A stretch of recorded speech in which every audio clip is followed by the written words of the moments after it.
Wow các bạn ơi, ở đây quá trời nhiều xe đồ chơi luôn nè các bạn. Đây có đủ loại xe luôn nè các bạn ơi. Quá xịn sò luôn nè các bạn.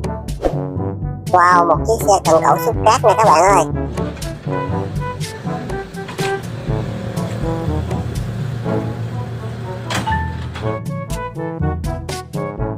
Đây mình sẽ bỏ vô gỗ luôn nha các bạn. Wow, đây là một chiếc xe địa hình nè các bạn ơi.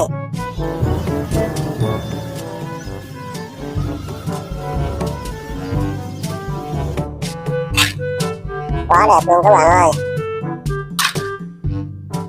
Wow, một chiếc xe cảnh sát nè các bạn.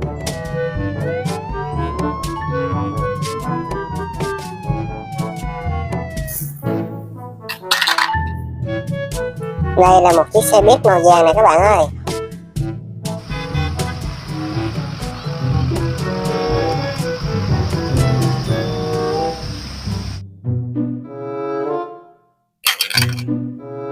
Wow, một chiếc xe bồn chở nhiên liệu nè các bạn.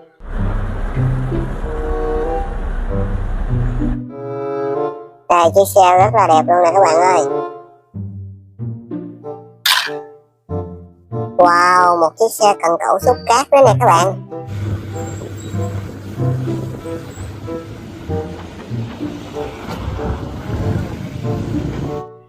Đây, chiếc xe cần cẩu quá đẹp luôn nè các bạn.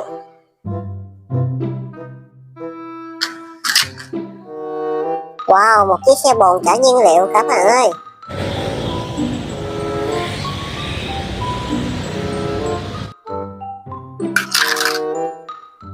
Đây là một chiếc xe bồn trộn bê tông nè các bạn.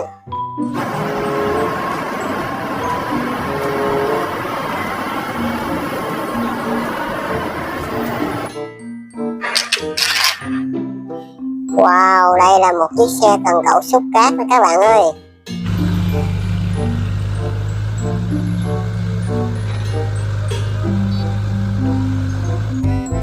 Quá đẹp luôn nè các bạn.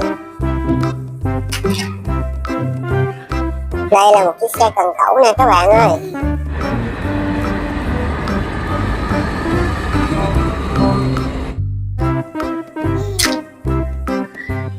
Wow, còn đây là một chiếc xe bồn trộn bê tông nè các bạn.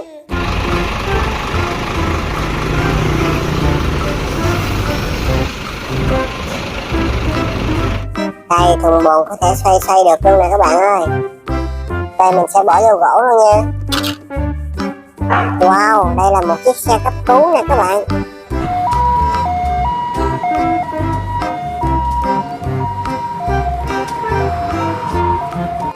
Đây, chiếc xe cấp cứu màu trắng rất là đẹp luôn các bạn ơi.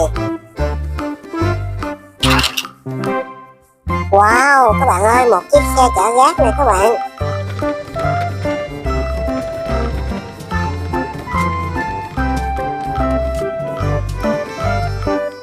Đây, có người bỏ vô thùng rác luôn nè các bạn. Quá là đẹp luôn các bạn ơi. Đây, có thể mở cái nắp ra được luôn nè các bạn ơi. Wow, một chiếc xe tải chở cát nè các bạn.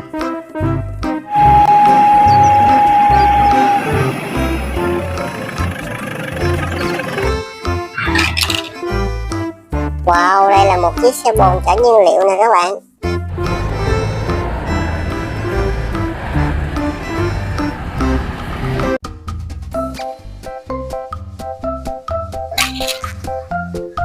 Một chiếc xe tải chở đá này các bạn ơi.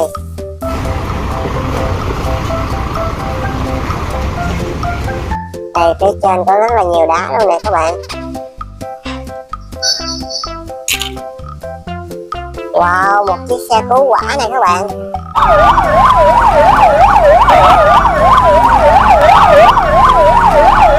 Đây, rất là nhiều dụng cụ chữa cháy luôn nè các bạn.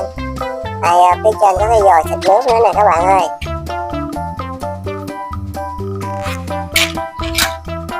Wow, một chiếc xe cần cẩu màu vàng nè các bạn.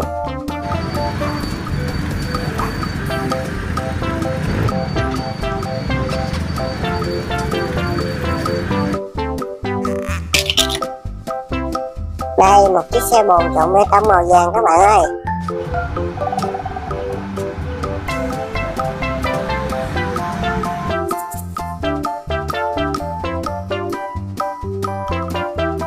Quá đẹp luôn nè các bạn. Wow, một chiếc xe cần cẩu xúc cát nè các bạn.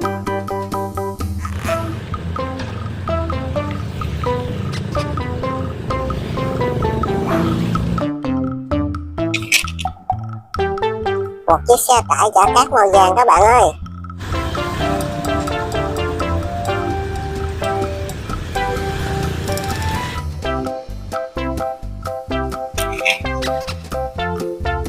Wow, một chiếc xe bồn chở nhiên liệu màu xanh này các bạn.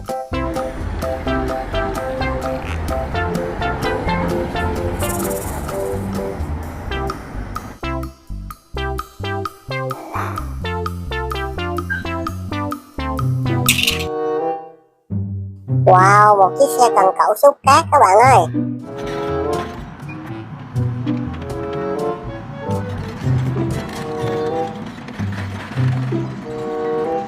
Rất là đẹp luôn nè các bạn. Wow, đây là một chiếc xe bồn trộn bê tông nè các bạn.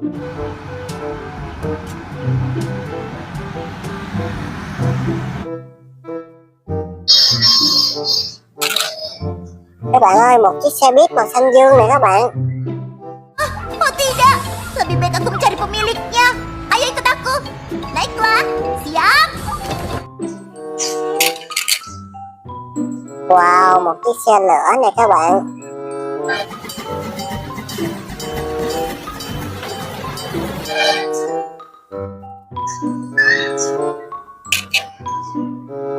Wow, đây là một chiếc xe cứu hộ này các bạn ơi.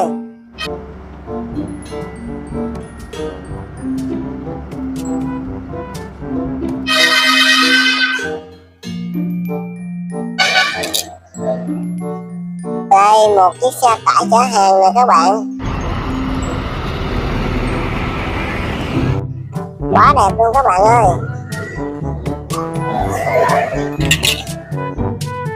Wow, một chiếc xe tải chở cát này các bạn.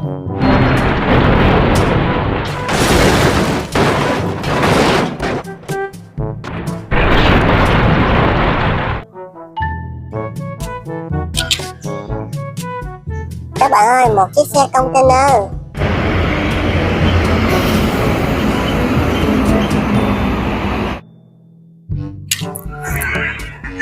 Wow, một chiếc xe chở rác này các bạn ơi.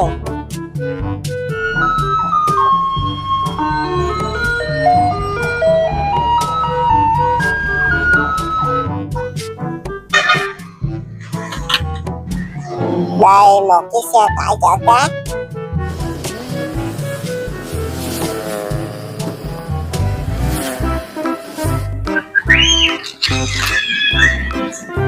Một chiếc xe mới xúc cát các bạn ơi.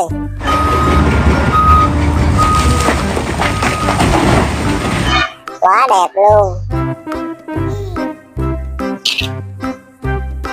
Wow, một chiếc xe cần cẩu xúc cát màu vàng này các bạn.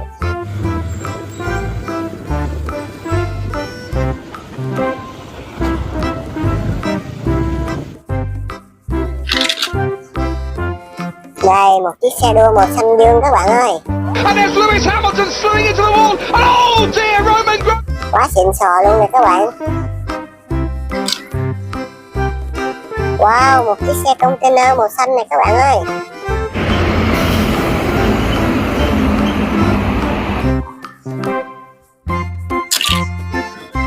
Cuối cùng là một chiếc xe cảnh sát này các bạn.